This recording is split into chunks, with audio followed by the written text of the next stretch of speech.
बताइए वहां पर क्या सूरत हाल है, क्या मनाजिर हैं? जी बिल्कुल, पाकिस्तान तहरीक इंसाफ का लॉन्ग मार्च पहुंचने से पहले ही इस्लामाबाद इंतजामिया ने अलर्ट जारी कर दिया है। फैज़ाबाद के मकाम पर एक्सप्रेस वे का रास्ता खुला है, जबकि इधर कंटेनर मौजूद हैं। जब फैज़ाबाद के मकाम पर पुलिस और इस्लामाबाद की पुलिस और FC की नफरी भी मौजूद है, जबकि मरी शमसाबाद के मकाम से आगे फैज़ाबाद के करीब कंटेनर लगाकर दोनों अतराफ का रास्ता किया गया है। 12 को कश्मीर और रावल चौक से आने वाली ट्रैफिक जो मरी में दाखिला उसका बंद है, जबकि मरी से आने वाली इस्लामाबाद जो ट्रैफिक है जो फैज़ाबाद के मकाम पर पहुंचेगी और आगे रावलपिंडी जाने के लिए उसका रास्ता भी कंटेनर लगाकर बंद कर दिया गया है। जबकि बाकी जितने दाखिली रास्ते हैं उन पर भी कंटेनर मौजूद हैं, वहाँ पर पुलिस और FC की नफरी मौजूद है। नादरा चौक, डी चौक, रेड जोन में भी पुलिस की नफरी मौजूद है और डी चौक, नादरा चौक और अयूब चौक को भी कंटेनर लगाकर बंद कर दिया गया है। इस वक्त फैज़ाबाद के मकाम पर पुलिस और FC की भारी नफरी तैनात है, जबकि अभी लॉन्ग मार्च में 2 दिन बाकी हैं। पहले से इंतजामिया ने ये मरी रोड फैज़ाबाद का रास्ता मुकम्मल तौर पर बंद करके ब्लॉक कर दिया गया है।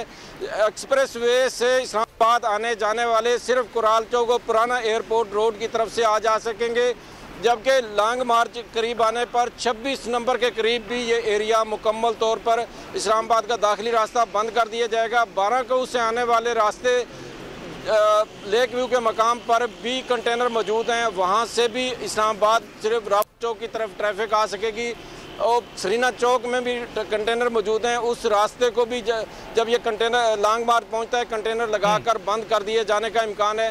कल से IG इस्लामाबाद का कहना था कि फैज़ाबाद को चारों तरफ से बंद करेंगे, लेकिन अभी एक्सप्रेस वे का रास्ता खुला हुआ है। सिर्फ फैज़ाबाद के मकाम पर मरी से ट्रैफिक आने जाने वाले दोनों तरफ कंटेनर लगाकर रास्ता बंद किया हुआ है। जी, शहर इक़्तिदार में मुख्तलिफ रास्तों को बंद कर दिया गया है, जबकि फैज़ाबाद के मकाम पर पुलिस और FC की भारी नफरी जो है वो तैनात की गई है। साथ ही रहिएगा, अल्लाह दित्ता रुक कर लेते हैं शमसाबाद का, वहां मौजूद है मोहम्मद आलिजा। आलिजा बताइए क्या तफसीलात हैं आपके पास?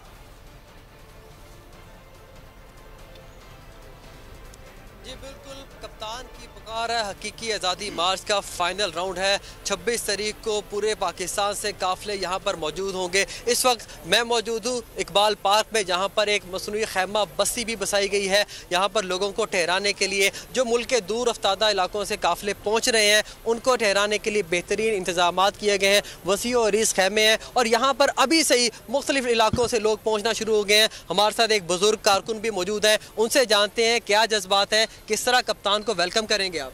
इंशाअल्लाह खान को वेलकम करेंगे हम दिलो जान से। जब से हमें उम्मीद पैदा हो गई है कि खान हमें अमेरिका की गुलामी से आज़ादी दिलाएगा, तो हम उस पर कुर्बान अपनी जान देने के लिए हाजिर हैं।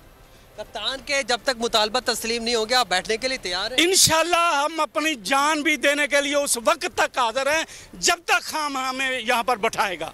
जी बिल्कुल, आपने जाना कि बुजुर्ग शहरी के क्या तासुरात हैं। हमारे साथ कुछ और लोग भी मौजूद हैं। आप बताइएगा आप कहाँ से आए हैं? गिलगित बल्तिस्तान से।